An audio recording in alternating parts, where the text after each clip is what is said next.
Hello student, welcome to BS tutorial. দেখো, আজকে এই ভিডিও লেসনে আমরা ক্লাস 10-এর রায়মার্টিনের প্রশ্ন বিচিত্রার জীবন বিজ্ঞানের মডেল কোশ্চেন পেপার 3-এর সম্পূর্ণ সমাধান আলোচনা করব। তো তোমরা ভিডিওটি শেষ পর্যন্ত দেখতে থাকো। আশা করি ভিডিওটি তোমাদের কাছে খুবই হেল্পফুল হবে। এর আগে আমরা যে দুটি কোশ্চেন পেপার আলোচনা করেছি সেই ভিডিওগুলোর লিঙ্ক আমি উপরে আই বাটনে দিয়ে দেবো, সেখান থেকে তোমরা দেখে নিতে পারো। দেখো, মডেল কোশ্চেন পেপার 3-এর বিভাগ কতে প্রথমে কি রয়েছে? ফার্স্ট কোশ্চেন, পদ্মফুল দিনের বেলা ফোটে রাতে মুদে যায়, এটি কি প্রকার চলন? সঠিক উত্তর হবে অপশান ঘ, এটি ফটোন্যাস্টিক চলন। 2 নম্বর প্রশ্ন, মানব দেহে ভারসাম্য রক্ষাকারী অংশটি হলো, সঠিক উত্তর কি হবে? লঘু মস্তিষ্ক, অর্থাৎ অপশান ঘ হবে সঠিক উত্তর। 3 নম্বর প্রশ্ন, অন্ধকারে দেখতে সাহায্য করে কোন কোষ? সঠিক উত্তর হবে রড কোষ, অপশান ক হবে রাইট অ্যান্সার। নেক্সট 4 নম্বর প্রশ্ন, ক স্তম্ভে দেওয়া শব্দের সঙ্গে খ স্তম্ভের শব্দ মেলাতে হবে। প্রথমে কি রয়েছে? প্রথমে রয়েছে কনীনিকা, এটা হবে 2 নম্বর, অর্থাৎ এটা হয়ে যাবে চোখে আলোক প্রবেশ নিয়ন্ত্রণ করে।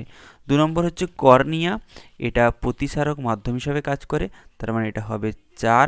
তারপর হচ্ছে রেটিনা, এটি হচ্ছে বস্তুর প্রতিবিম্ব গঠনে সাহায্য করে, এটা হয়ে যাবে 1। আর বাকি রয়েছে ডি, এটা হয়ে যাবে 3, চোখের উপযোজনে সাহায্য করে সিলিয়ারি পেশি। তার মানে এই অনুযায়ী সঠিক উত্তর হবে অপশান ঘ, A2B4 C1 D3। এরপরে 5 নম্বর প্রশ্ন কি রয়েছে দেখো, আয়োডিন কোন হরমোনের প্রধান উপাদান? সঠিক উত্তর হবে অপশান ক, আয়োডিন থাইরক্সিনের প্রধান উপাদান। 6 নম্বর প্রশ্ন, কোন প্রকার কোষ বিভাজনে ক্রসিং ওভার ঘটে? সঠিক উত্তর হবে মিওসিস কোষ বিভাজনে, তার মানে অপশান গ হবে রাইট অ্যান্সার। এরপরে 7 নম্বর প্রশ্ন রয়েছে, একটি রাইবোজ শর্করা একটি পিরিমিডিন বেস এবং একটি ফসফরিক অ্যাসিড যুক্ত হয়ে কি তৈরি হয়? সঠিক উত্তর হবে নিউক্লিওটাইড, তার মানে অপশান ক হবে রাইট অ্যান্সার। এরপরে 8 নম্বর প্রশ্ন, ডিএনএতে যে নাইট্রোজেনযুক্ত ক্ষারটি অনুপস্থিত থাকে তা হলো, সঠিক উত্তর হবে ইউরাসিল, অর্থাৎ অপশান গ হবে রাইট অ্যান্সার। ইউরাসিল শুধুমাত্র আরএনএতে থাকে, ডিএনএতে অনুপস্থিত থাকে। এরপরে দেখো বিভাগ খ, বিভাগ খতে প্রথমে শূন্যস্থান পূরণ রয়েছে। সুন্দরী উদ্ভিদের শ্বাসমূলে ড্যাশ জিওট্রফিক চলন দেখা যায়? সঠিক উত্তর হবে নেগেটিভ, নেগেটিভ জিওট্রফিক চলন দেখতে পাওয়া যায়। 2 নম্বর প্রশ্ন, অ্যাস্ট্রোসাইট এক প্রকার ড্যাশ কোষ? সঠিক উত্তর হবে নিউরোগ্লিয়া কোষ, নিউরোগ্লিয়া, নিউরোগ্লিয়া কোষ। আর 2.3-তে রয়েছে ড্যাশ দশায় ক্রোমোজোম থেকে ক্রোমাটিড তৈরি হয়? ক্রোমাটিড তৈরি হয় কোন দশায়? সঠিক উত্তর হবে প্রোফেজ দশায়, প্রোফেজ দশায়। এরপরে দেখো সত্য মিথ্যা রয়েছে। প্রথমে 2.4, গুয়ানিন এবং সাইটোসিনের মধ্যে 3টি হাইড্রোজেন বন্ড থাকে, এটা হয়ে যাবে সত্য। এরপরে কি রয়েছে 2.5, গোনাডোট্রপিক হরমোন অর্থাৎ জিটিএইচ গোনাড থেকে নিঃসৃত হয়, এটা হয়ে যাবে মিথ্যা, কারণ এটি অগ্র পিটুইটারি থেকে নিঃসৃত হয়। এরপরে 2.6, একটি মিশ্র স্নায়ুর উদাহরণ হলো ফেসিয়াল স্নায়ু, এটা হয়ে যাবে সত্য। এরপরে দেখো স্তম্ভ মেলাতে হবে, এ স্তম্ভের সঙ্গে বি স্তম্ভ। ইস্ট্রোজেন, ইস্ট্রোজেন হচ্ছে বয়ঃসন্ধিকালে ক্ষরিত হয়, এটা হয়ে যাবে গ। ভার্নালিন হচ্ছে প্রকল্পিত হরমোন, এটা হয়ে যাবে ঘ। আর এটা হচ্ছে ডিএনএর প্রোটিন সংকেত বহনকারী অংশ, এটা হবে খ, অর্থাৎ জিন। এরপরে একটি শব্দে বা একটি বাক্যে উত্তর দাও। মানুষের জনন কোষ অর্থাৎ শুক্রাণু বা ডিম্বাণুতে অবস্থিত অটোজোমের সংখ্যা? শুক্রাণুতে বা ডিম্বাণুতে কতগুলি অটোজোম থাকে? সঠিক উত্তর হবে 22টি অটোজোম থাকে, কারণ শুক্রাণু বা ডিম্বাণু হচ্ছে হ্যাপ্লয়েড কোষ, অর্থাৎ এক্ষেত্রে 22টি অটোজোম উপস্থিত থাকে। এরপরে দেখো 2.11-এ রয়েছে, নিচে 4টি বিষয়ের মধ্যে 3টি একটি বিষয়ের অন্তর্গত, সেই বিষয়টি খুঁজে বের করো এবং লেখো। দেখো এখানে 4টি বিষয় রয়েছে, সাইন্যাপসিস, কায়াজমা, ক্রসিং ওভার এবং মিওসিস। এর মধ্যে সাইন্যাপসিস, কায়াজমা এবং ক্রসিং ওভার এটা হচ্ছে মিওসিসের অন্তর্গত। এরপরে কি রয়েছে বিভাগ গ। বিভাগ গতে 2 নম্বরের প্রশ্ন রয়েছে। প্রথম প্রশ্ন কি রয়েছে, মানুষের করোটীয় স্নায়ু এবং সুষুম্না স্নায়ুর সংখ্যা কত? তোমরা জানো করোটীয় স্নায়ুর সংখ্যা হচ্ছে 12 জোড়া, আর সুষুম্না স্নায়ুর সংখ্যা হচ্ছে 31 জোড়া। 3.2 একজন চাষিকে চাষ করে লাভ করতে হলে তিনি কোন কোন উদ্দেশ্যে কৃত্রিম হরমোন ব্যবহার করতে পারেন বলে তোমার মনে হয়? দেখো এর উত্তরটা কি হবে, যে তিনি যে সমস্ত ক্ষেত্রে কৃত্রিম হরমোন ব্যবহার করবেন তা হচ্ছে 1 নম্বর শাখা কলম থেকে নতুন উদ্ভিদ সৃষ্টির ক্ষেত্রে। গোলাপ, আম, পেয়ারা, লেবু প্রভৃতি উদ্ভিদের শাখা কলমে কৃত্রিম অক্সিন হরমোন বিশেষত IBANAA প্রয়োগ করে তাড়াতাড়ি মূল উৎপন্ন করানো যায়। শাখা কলমে মূল জন্মানোর শাখাটিকে টবের মাটিতে রোপণ করলে নতুন উদ্ভিদ সৃষ্টি হয়। এরকম গাছের ফল মাতৃ উদ্ভিদের মতো সমগুণ সম্পন্ন হয়। আর কোন কোন ক্ষেত্রে তিনি কৃত্রিম হরমোন ব্যবহার করবেন? 2 নম্বর হচ্ছে অপরিণত ফলের মোচন রোধে।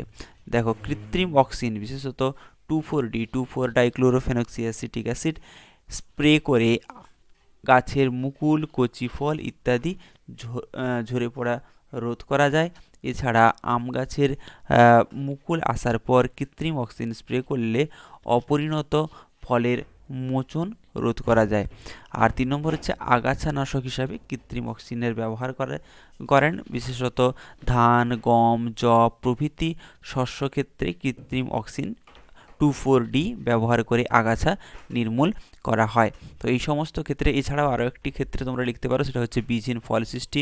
কৃত্রিম অক্সিজেন বিশেষত IAA, IBA প্রভৃতি প্রয়োগ করে পরাগযোগ এবং নিষেক ছাড়াই উদ্ভিদের বীজহীন ফল সৃষ্টি করা যায়। একে পার্থেনোগ্রাফি বলা হয়। পেঁপে, কলা, টমেটো, পেয়ারা প্রভৃতির ক্ষেত্রে কিন্তু এটা করা হয়।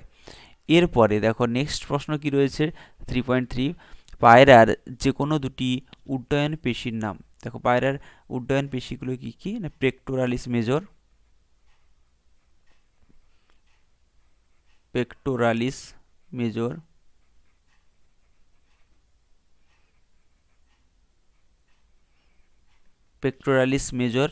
পেক্টোরালিস মাইনর, আর একটা লিখবে কোরাকো ব্রাকিয়ালিস, কোরাকো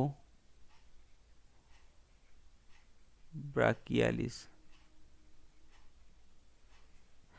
আচ্ছা এরপরে 3.4, রক্তে শর্করার পরিমাণ ঠিক রাখার জন্য তুমি কোন দুটি হরমোনকে বেছে নেবে? এর উত্তরটা হবে ইনসুলিন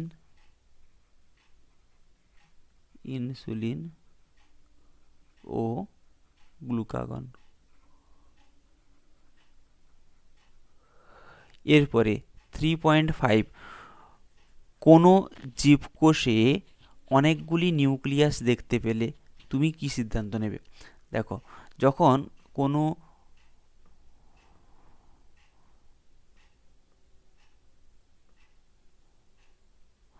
নিউক্লিয়াসের বিভাজনের পর যদি সাইটোকাইনেসিস না ঘটে তাহলে দুটি অপত্য কোষ সৃষ্টি হবে না এবং বহু নিউক্লিয়াসযুক্ত কোষ সৃষ্টি হবে। অর্থাৎ বহু নিউক্লিয়াসযুক্ত এরকম যদি উদ্ভিদ কোষ সৃষ্টি হয় তখন তাকে বলা হয় সিনোসাইট, আর যদি প্রাণী কোষ সৃষ্টি হয় তখন তাকে বলা হয় সিনসাইটিয়াম।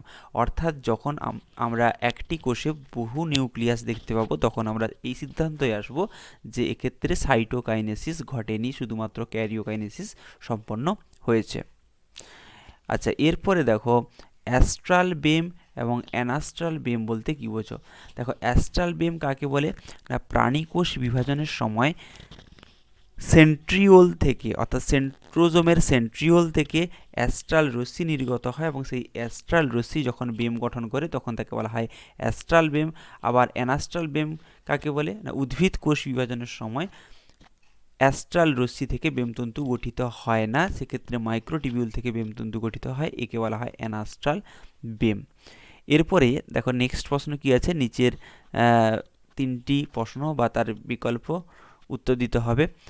4-এর দাগে প্রথম যে প্রশ্নটি রয়েছে সেটা হচ্ছে মাইটোসিস কোষ বিভাজনের মেটাফেজ দশার চিত্র অঙ্কন করে এই 4টি অংশ চিহ্নিত করতে হবে। কি না, বেম, মেটাফেজ প্লেট, তারপরে ক্রোমোজোম আর মেরু অঞ্চল এই 4টি অঞ্চল চিহ্নিত করতে হবে।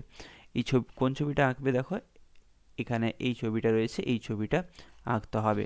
দেখো এখানে কি রয়েছে, মানে মেরু, এই যে দুটি মেরু, মেরু চিহ্নিত করবে, আর বেমতন্তু চিহ্নিত করবে। এছাড়াও মেটাফেজিক প্লেট এখানে একটা চিহ্নিত করবে, এটা হচ্ছে মেটাফেজিক প্লেট।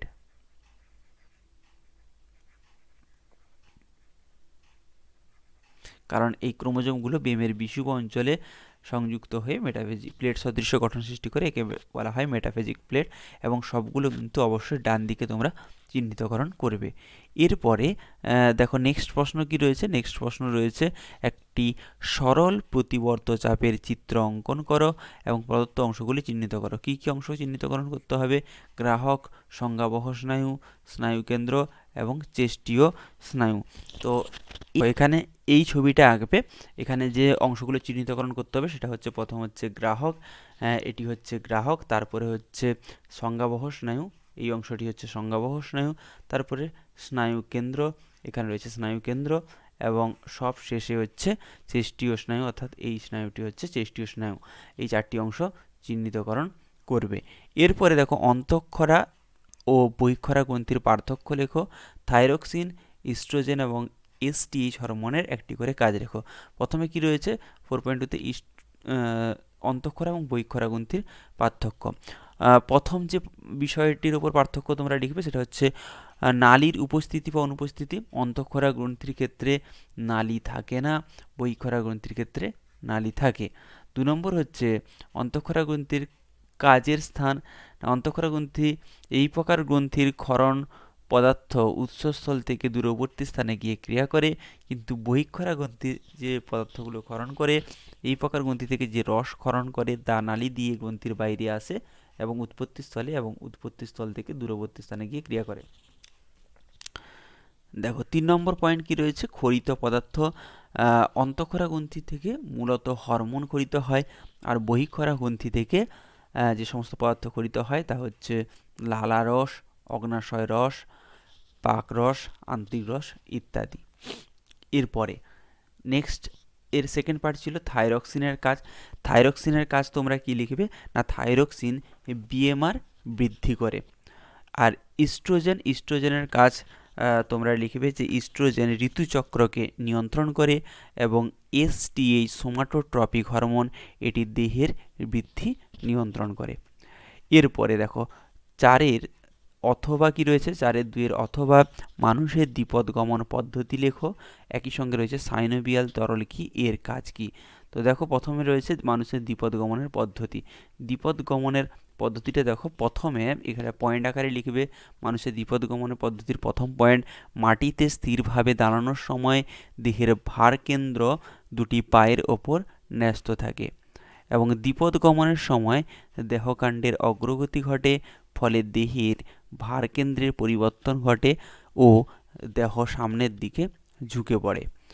নেক্সট পয়েন্ট লিখবে তোমরা, এই সময় বাম পায়ের হাঁটুর নিচে অবস্থিত গ্যাস্ট্রোকোনেমিয়াস নামক কাপ পেশির সংকোচনের ফলে গোড়ালির অস্থিতে চাপ পড়ে এবং গোড়ালি মাটি থেকে উপরে উঠে আসে।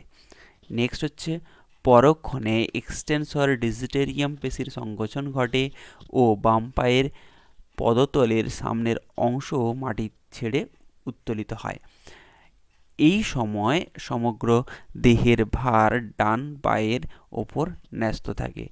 এরপর বাইসেপস ফিমোরিস পেশির সংকোচনের ফলে বাম পা ভাঁজ হয়ে ওপরের দিকে উঠে আসে, এবং এই পেশির প্রসারণের ফলে পা সামনের দিকে এগিয়ে যায় এবং মাটি স্পর্শ করে। এই সময় দেহের ভার ডান পা থেকে বাম পায়ে সরে আসে এবং ক্রমিক পর্যায়ে ডান পা সামনের দিকে এগিয়ে যায়। এইভাবে ডান ও বাম পা পর্যায়ক্রমে এগিয়ে যায় ও গমন ঘটে। গমনের সময় দেহের ভারসাম্য রক্ষার জন্য ডান পা অগ্রসর হলে বাম হাত এগিয়ে যায়, এবং বিপরীতভাবে বাম পা এগিয়ে গেলে ডান হাত সামনে এগিয়ে যায়। এছাড়া দ্বিপদগমনে স্নায়ু উদ্দীপনা মস্তিষ্কে পৌঁছলে লঘু মস্তিষ্ক এবং অন্তঃকরণের অর্ধচন্দ্রাকার নালী সক্রিয় হয়ে ওঠে এবং দেহের ভারসাম্য রক্ষায় গুরুত্বপূর্ণ ভূমিকা পালন করে। এই কোশ্চেনের সেকেন্ড পার্ট কী ছিল? সাইনোভিয়াল তরল কি, এর কাজ কি? দেখো সাইনোভিয়াল তরল কি? সাইনোভিয়াল তরল হলো এক প্রকার পিচ্ছিল তরল পদার্থ যা অস্থিসন্ধির সাইনোভিয়াল প্রকোষ্ঠে উপস্থিত থেকে অস্থিগুলির সঞ্চালনে সাহায্য করে। এর কাজ কি লিখবে? দেখো এই তরল পদার্থ অস্থিসন্ধিকে সচল রাখে এবং অস্থিসন্ধিগুলিকে ঘর্ষণজনিত ক্ষয়ের হাত থেকে রক্ষা করে ও সংশ্লিষ্ট কলাকোষে পুষ্টি পদার্থ সরবরাহ করে। এই হচ্ছে সাইনোভিয়াল তরলের কাজ। এরপরে 4.3-তে কী রয়েছে? অ্যামাইটোসিস কোষবিভাজনকে প্রত্যক্ষ কোষবিভাজন বলে কেন? আর একই সঙ্গে মিওসিস কোষবিভাজনের 3টি গুরুত্ব লেখো। তো প্রথম পার্টটি কী রয়েছে? অ্যামাইটোসিসকে কেন প্রত্যক্ষ কোষবিভাজন বলা হয়? অ্যামাইটোসিস পদ্ধতিতে নিউক্লিয়াস বিভাজন কোনো দশার মাধ্যমে ঘটে না। বেম গঠন ছাড়াই মাতৃকোষের নিউক্লিয়াস ও সাইটোপ্লাজম সরাসরি বিভাজিত হয়ে অপত্য কোষ সৃষ্টি করে, তাই অ্যামাইটোসিসকে প্রত্যক্ষ কোষ বিভাজন বলা হয়। একই সঙ্গে মিওসিসের তাৎপর্য রয়েছে। মিওসিসের প্রথম তাৎপর্য তোমরা লিখবে প্রজাতির ক্রোমোজোম সংখ্যা ধ্রুবক রাখা। মিওসিসের ফলে ডিপ্লয়েড মাতৃকোষের ক্রোমোজোম সংখ্যা হ্রাস ঘটিয়ে হ্যাপ্লয়েড জননকোষ সৃষ্টি হয়। দুটি হ্যাপ্লয়েড জননকোষ মিলিত হয়ে পুনরায় ডিপ্লয়েড কোষ সৃষ্টি করে এবং ক্রোমোজোমের হ্রাস না ঘটলে প্রজাতির ক্রোমোজোম সংখ্যা 2n থেকে 4n, 4n থেকে 8n, 8n থেকে 16n হারে বেড়ে যেত। সুতরাং মিওসিসের ফলে ক্রোমোজোম সংখ্যার হ্রাস ঘটে এবং প্রজাতির ক্রোমোজোম সংখ্যা বংশ পরম্পরায় ধ্রুবক থাকে। 2 নম্বর তাৎপর্য হচ্ছে ক্রোমাটিডের খণ্ড বিনিময়। মিওসিসের সময় দুটি নন সিস্টার ক্রোমাটিডের মধ্যে খণ্ডাংশের বিনিময় ঘটে, ফলে জিনের পুনর্বিন্যাস ঘটে। আর 3 নম্বর হচ্ছে প্রকরণের উৎপত্তি। মিওসিস বিভাজনকালে ক্রসিং ওভার ঘটার ফলে যে জিন বিনিময় হয় তার দ্বারা প্রজাতির জিনগত ভেদ বা প্রজননিক প্রকরণ ঘটে এবং প্রকরণ বিবর্তনের প্রধান রসদ। এরপরে দেখো কি রয়েছে নেক্সট প্রশ্ন, মেটাফেজ দশার 3টি ঘটনা উল্লেখ করো। একই সঙ্গে উদ্ভিদ দেহে কোথায় কোথায় মাইটোসিস ঘটে তা চিহ্নিত করো। দেখো প্রথম হচ্ছে মাইটোসিস কোষ বিভাজনের মেটাফেজ দশার ঘটনা। মেটাফেজ দশার প্রথম যে ঘটনাটি তোমরা লিখবে সেটা হচ্ছে কোষের নিউক্লিওলাস এবং নিউক্লিয় পর্দার সম্পূর্ণ বিলুপ্তি ঘটে। 2 নম্বর হচ্ছে মেটাফেজ দশায় ক্রোমোজোমের সর্বাধিক কুণ্ডলীকরণ এবং স্পাইরালাইজেশন ঘটে, ফলে ক্রোমোজোমগুলি মেটাফেজ দশায় সবথেকে বেশি স্পষ্টভাবে দৃশ্যমান হয়। 3 নম্বর, উদ্ভিদ কোষের ক্ষেত্রে সেন্ট্রোজোম না থাকায় সাইটোপ্লাজমের মাইক্রোটিবিউল থেকে বেমতন্তু গঠিত হয়। প্রাণী কোষের ক্ষেত্রে উভয় মেরুতে অবস্থিত দুটি সেন্ট্রিওলের অ্যাস্ট্রাল রশ্মিগুলি বিস্তৃত হয়ে বেমতন্তু গঠন করে। সঙ্গে এই ছবিটা অবশ্যই তোমরা দেবে। নেক্সট পয়েন্ট লিখবে, অবিচ্ছিন্ন বেমতন্তু এবং বিচ্ছিন্ন বা ক্রোমোজোমীয় বেমতন্তু কোষের এক মেরু থেকে অন্য মেরু পর্যন্ত বিস্তৃত থাকে। উদ্ভিদ কোষে বেমতন্তুগুলি মেরু প্রান্তে একত্রিত হয়ে মাকু আকৃতি বেম বা স্পিন্ডিল গঠন করে। নেক্সট পয়েন্ট লিখবে, উভয় কোষে ক্রোমোজোমগুলি নিরক্ষীয় অঞ্চলে ক্রোমোজোমীয় তন্তুর সঙ্গে সেন্ট্রোমিয়ারের কাইনেটোকোর অংশ দ্বারা যুক্ত থাকে এবং ক্রোমোজোমগুলি কোষের নিরক্ষীয় অঞ্চলে প্লেটের মতো যে অংশ সৃষ্টি করে তাকে বলা হয় মেটাফেজ প্লেট। এই কোশ্চেনের সেকেন্ড পার্ট কী ছিল না, মাইটোসিস কোষ বিভাজন উদ্ভিদ দেহে কোথায় ঘটে।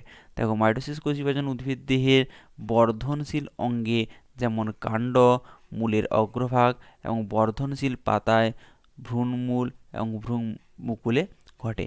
এছাড়াও দ্বিবীজপত্রী উদ্ভিদের গৌণ বৃদ্ধির সময় কাণ্ড এবং মূলের বিশেষ ধরনের ভাজক কলায় কিন্তু এটা ঘটে। তো এই ছিল তোমাদের মডেল কোশ্চেন পেপার 3 এর সম্পূর্ণ সমাধান। আশা করি ভিডিওটি তোমাদের কাছে খুবই হেল্পফুল হয়েছে। যদি হেল্পফুল হয়ে থাকে অবশ্যই লাইক করো, কমেন্ট করো, বন্ধুদের সঙ্গে শেয়ার করো। চ্যানেলে যদি নতুন হও চ্যানেলটি অবশ্যই সাবস্ক্রাইব করো। পরবর্তী ভিডিও লেসনে আমরা মডেল কোশ্চেন পেপার 4 এর সম্পূর্ণ সমাধান আলোচনা করব। Thank you.